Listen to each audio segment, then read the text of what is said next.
ছাত্ৰীসকল ইতিমধ্যে আমি আগৰ ভিডিঅ'খিনি আলোচনা কৰিছোঁ ক্লাছ 10ৰ টেলেণ্ট চাৰ্চ এক্সামৰ 2023ৰ কুৱেশ্যন পেপাৰ সমাধান কৰিছোঁ।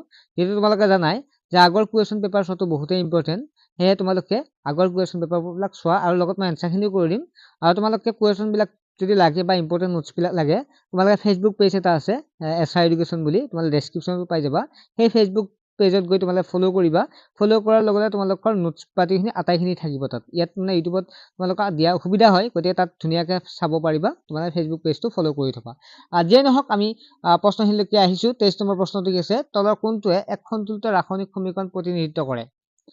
যদি আমি চাওঁ 23 নম্বৰ শুদ্ধ উত্তৰ ইয়াত দেখা পাইছে তোমালোকে। 23 নম্বৰ যদি এনচাৰটো হয় তেতিয়াহ'লে B2 হ'ব ইয়াৰ সন্তুলিত সমীকৰণ। 24 নম্বৰ প্ৰশ্ন, এজন ছাত্ৰই এলুমিনিয়াম আৰু ক্লৰিনৰ পৰা এলুমিনিয়াম ক্লৰাইড গঠন কৰিবলৈ এটা পৰীক্ষা কৰে। নিম্নলিখিত কোনটো বিকল্পই বিক্ৰিয়াটোৰ ৰাসায়নিক সমীকৰণ প্ৰতিনিধিত্ব কৰে? এক বাংলাটো আছে, 3টা ভাষাত আছে, মেলি 4টা ভাষাত আছে। ঠিক আছে, গতিকে তোমালোকে যদি এনচাৰটো ইয়াত চোৱা তেতিয়াহ'লে 24 নম্বৰৰ শুদ্ধ উত্তৰটো হ'ব C2 হ'ব শুদ্ধ উত্তৰ। 25 নম্বৰ হৈছে বায়ুমণ্ডলত বৰ্তি থাকিবলৈ আমাৰ শৰীৰে তলৰ কোনটো pH পৰিসৰত কাম কৰে? 25 নম্বৰ ইয়াৰ যে এনচাৰটো চাওঁ তেতিয়াহ'লে B2 হ'ব শুদ্ধ উত্তৰ। 26 নম্বৰ যৌগৰ নাম হ'ল এটা baking soda, plaster of Paris, কাপোৰ ধোৱা ছ'ডা আৰু ব্লিচিং পাউডাৰ। এই যৌগটোৰ নাম কোনটো হ'ব? Na2CO3 10H2। ইয়াত কোনটো যৌগৰ নাম কৈছে? গতিকে 26 নম্বৰ গমেই পাওঁ, তোমালোকে গমেই পাইছা, কাপোৰ ধোৱা ছ'ডা হ'ব ইয়াৰ এনচাৰ। 27 নম্বৰ প্ৰশ্ন, ৰান্ধনৰ বাচন তৈয়াৰ কৰিবলৈ এলুমিনিয়াম ব্যৱহাৰ কৰা হয়। ইয়াৰ বাবে এলুমিনিয়াম তলক দিয়া ধৰ্মবোৰক কোনবোৰ দায়ী? এলুমিনিয়াম ব্যৱহাৰ কৰা দায়ী কোনটো হ'ব? ইয়াত যদি চাওঁ তেতিয়াহ'লে ইয়াত 1 আৰু 4টো হ'ব, কাৰণ 1টো দিয়া আছে সুপৰিবাহিতা আৰু লগতে 4টো উচ্চ গলনাংক। গতিকে 27 নম্বৰ প্ৰশ্নৰ উত্তৰটো হ'ব D2। 28 নম্বৰ প্ৰশ্নটো আছে, ইয়াত দিয়া আছে কাৰ্বনৰ তলৰ চিত্ৰই কাৰ্বন যৌগ এটাক প্ৰতিনিধিত্ব কৰে। কাৰ্বন যৌগটো দেখা পাইছা, যৌগটোত থকা কাৰ্যকৰী মূলক হ'ল। ইয়াত কাৰ্যকৰী মূলক কোনটো হ'ব?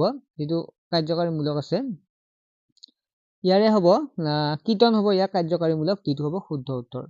29 নম্বৰ প্ৰশ্ন, তলৰ কোনটো যৌগই এলকাইন সমগণীয় শ্ৰেণীৰ অন্তৰ্ভুক্ত?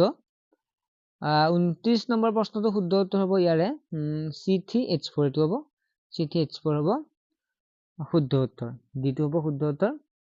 30 নম্বৰ প্ৰশ্ন আছে, HCl2 সংকেত এক ক্লৰাইড গঠন কৰে যি উচ্চ গলনাংকযুক্ত এটা গোট পদাৰ্থ। মৌলটো Xৰ একতা বৰ্গতে থকাৰ সম্ভাৱনা সবাতোতকৈ বেছি হোৱা মৌলটো কোনটো হ'ব? 30 নম্বৰ শুদ্ধ উত্তৰ হ'ব B2 হ'ব Mg। 31 নম্বৰ, যেতিয়া চাউলৰ পানীত কেইটামান আয়ডিন দ্ৰৱণ যোগ কৰা হয়, দ্ৰৱণটো নীলা ক'লা ৰঙৰ হয়। ইয়াৰ সূচকীয় যে চাউলৰ পানীত। গতিকে ইয়াৰ শুদ্ধ উত্তৰটো হ'ব C2 হ'ব, ইয়াত শৰ্কৰা আছে। তাৰপিছত আছে, তলৰ কোনটো সমীকৰণে উদ্ভিদত CO2 অৰ্থাৎ কাৰ্বন ডাই অক্সাইড H2O কাৰ্বহাইড্ৰেটলৈ সঠিকভাৱে ৰূপান্তৰ কৰি দেখুৱায়। ইয়াত চিত্ৰ দিয়া আছে, গতিকে ইয়াত কোনটো হ'ব ইয়াৰ শুদ্ধ উত্তৰটো? তেতিয়াহ'লে আমি গম পাম ইয়াত C2 হ'ব শুদ্ধ উত্তৰ। তাৰপিছত 33 নম্বৰটো, মস্তিষ্কৰ কোনটো অংশই ৰক্তচাপ নিয়ন্ত্ৰণ কৰে? ইয়াৰে হ'ব C2 পন্স মেডুলাৰ চেৰিবেলাম। 33টো হ'ব C2। 34 নম্বৰ আছে, মুকুলদম পদ্ধতিৰ দ্বাৰা অজনৰ প্ৰজননৰ জৰিয়তে বংশ বিস্তাৰ কৰা এবিধ জীৱৰ উদাহৰণ হ'ল? মুকুলে হাইড্ৰাই কৰে। ঠিক আছে, হাইড্ৰাই মুকুলদম পদ্ধতি কৰে। গতিকে 34 নম্বৰ প্ৰশ্নটো হৈছে C। মানুহৰ দুটা পৃথক যৌন ক্ৰম'জম আছে, X আৰু Y। মেণ্ডেলৰ নিয়মৰ আধাৰত পুৰুষ সন্তান কোনযোৰ ক্ৰম'জম উত্তৰাধিকাৰী হ'ব? XY যদি ক্ৰম'জম থাকে তেতিয়া কোনটো হ'ব? পুৰুষৰ X আৰু Y ক্ৰম'জম। পুৰুষৰ এডাল X ক্ৰম'জমৰ পৰা আহে, আনডাল Y ক্ৰম'জমৰ পৰা আহে। D2 হ'ব শুদ্ধ উত্তৰ। 36 নম্বৰ ইয়াত দাপোনৰ পৰা দিয়া আছে, তলত এখন অৱতল দাপোনৰ আপতিত ৰশ্মি গতিপথ দেখুৱাইছে। গতিকে কোনটো হ'ব ইয়াৰ? 36 নম্বৰ প্ৰশ্নটো শুদ্ধটো যদি চাওঁ তেতিয়াহ'লে C2 হ'ব, কাৰণ ইয়াত C আৰু Fৰ মাজত আছে। 37 নম্বৰ প্ৰশ্নটো আছে, এজন ছাত্ৰই 10 চেণ্টিমিটাৰ ফকাল বেগৰ অৱতল দাপোন এখন ব্যৱহাৰ কৰি এক কাৰ্যকলাপ চলায়। তেওঁ বস্তুটো দাপোনৰ পৰা 15 চেণ্টিমিটাৰ দূৰত্ব ৰাখিছিল। প্ৰতিবিম্ব গঠন হোৱা স্থান হ'ল দাপোনৰ কোনটো হ'ব? গতিকে তোমালোকে চাবা কৰি চালে গমে পাবা তোমালোকে ইয়াৰে ডিটো হ'ব 30 চেণ্টিমিটাৰ দূৰত্বত পাব। আগফালে 30 চেণ্টিমিটাৰ দূৰত্বত হ'ব। 38 নম্বৰ প্ৰশ্নলৈকে আহা। এজন ব্যক্তিয়ে চকুত চিকিৎসকৰ ওচৰলৈ চকু পৰীক্ষা কৰিবলৈ গৈছিল আৰু দেখিছিল যে তেওঁ চকুৰ লেন্সৰ বক্ৰতা বাঢ়ি আহিছে। তেওঁ কোনটো দৃষ্টিত বিকাৰত ভুগিব পাৰে? ইয়াৰে মানে চকুৰ চিকিৎসকৰ ওচৰলৈ গৈছিল, দেখিছিল তেওঁ চকুৰ লেন্সৰ, এইটো আমি পাইছিলো যিটো চানি পৰা কেটেৰেক্ট। আৰু এক মিনিট দেই, চকু পৰীক্ষাবলৈ গৈছিল আৰু দেখিছিল যে তেওঁ চকুৰ লেন্সৰ বক্ৰতা বাঢ়ি আহিছে। লেন্সৰ বক্ৰতাটো হ'ব মায়োপিয়া। 38 নম্বৰ প্ৰশ্নটো যদি চাওঁ তেতিয়াহ'লে এইটো হ'ব শুদ্ধ মায়োপিয়া। কেই নম্বৰ? 38 নম্বৰ। 39 নম্বৰ প্ৰশ্নলৈ আহা। দুটা ৰোধকৰ শ্ৰেণীবদ্ধ সজ্জাত সংযোগ কৰাত সমতুল্য ৰোধ 10 ওম। যেতিয়া ৰোধক কেইটা সমান্তৰালভাৱে সংযোগ কৰা হয় তেতিয়া সমতুল্য ৰোধ 2.4 ওম হয়। প্ৰতিটো ৰোধকৰ মান কিমান হৈছে? এইটো নেক্সট বাংলাত আছে। গতিকে ইয়াৰে এনচাৰ যদি চাওঁ তেতিয়াহ'লে যিটো বিটো হ'ব শুদ্ধ উত্তৰ। 4 ওম আৰু 6 ওম আৰু 4 ওম।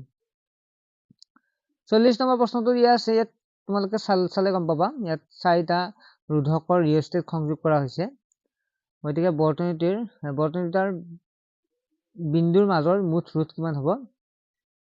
40 নম্বৰৰ শুদ্ধটো হ'ব বিটো 1.0 ওম।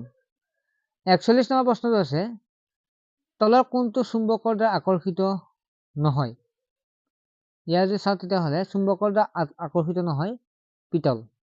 41 নম্বৰৰ চিটো হ'ব কাৰণ পিতল নহয়। নেক্সট 42 নম্বৰ হৈছে, জৈৱ গেছক কিয় শক্তিৰ উত্তম উৎস বুলি গণ্য কৰা হয়? ইয়াৰ কাৰণ হ'ল ইয়াত কাৰণটো হ'ব ABCD 4টা অপচন আছে। গতিকে ইয়াত চিটো হ'ব শুদ্ধ উত্তৰ। ঠিক আছে। 43 নম্বৰ, তলৰ কোনটো পৰিৱেশৰ অনুকূল অভ্যাসৰ অন্তৰ্ভুক্ত মানে? গতিকে যদি চাওঁ তেতিয়াহ'লে বজাৰ কৰিবলৈ যাওঁতে কিনা বস্তু ভৰাবলৈ কাপোৰৰ মোনা লৈ যোৱা, গতিকে অপ্ৰয়োজনীয় সময়ত লাইট জ্বলি থকা ফেন চুইচ অফ কৰা, গতিকে ওপৰৰ আটাইকেইটাই হ'ব। ডিটো হ'ব শুদ্ধ উত্তৰ। 44 নম্বৰ প্ৰশ্নটো আছে, বৃহৎ নদী বান্ধ নিৰ্মাণৰ বিৰোধিতাৰ কাৰণ হৈছে? ইয়াত হৈছে সামাজিক সমস্যা, অৰ্থনৈতিক সমস্যা, পৰিৱেশ সমস্যা, গতিকে ওপৰটো হ'ব, অৰ্থাৎ ডিটো হ'ব শুদ্ধ উত্তৰ। 45 নম্বৰ প্ৰশ্নটো যিটো আছে, উক্তি তলৰ কোনটো উক্তি শুদ্ধ? গতিকে 45 নম্বৰ যদি চাওঁ তেতিয়াহ'লে ইয়াৰে যিটো ডিটো হ'ব শুদ্ধ উত্তৰ। ঠিক আছে, ডিটো। তাৰপিছত 46 নম্বৰৰ পৰা মেথছ আছে, মেথছখিনি আমি নেক্সট ক্লাছত জনাই দিম। সেইটো অকল তোমালোকে নোটছখিনি ল'ব বিচাৰে তেতিয়াহ'লে ফেচবুক পেজটো তোমালোকে ডেছক্ৰিপশ্যনত আছে, ফ'ল' কৰি কিনে তোমালোকে তাৰ পৰা নোটছবিলাক পাই যাবা। আৰু তাতে যিকোনো নোটছ কমন কুৱেশ্যন আনচাৰবিলাকত পাই যাই থাকিবা। গোটেই চেনেলটো ফেচবুক পেজটো ফ'ল' কৰিবা আৰু ইউটিউব চেনেলটো ছাবস্ক্ৰাইব কৰি ৰাখিবা। ঠিক আছে, বাই।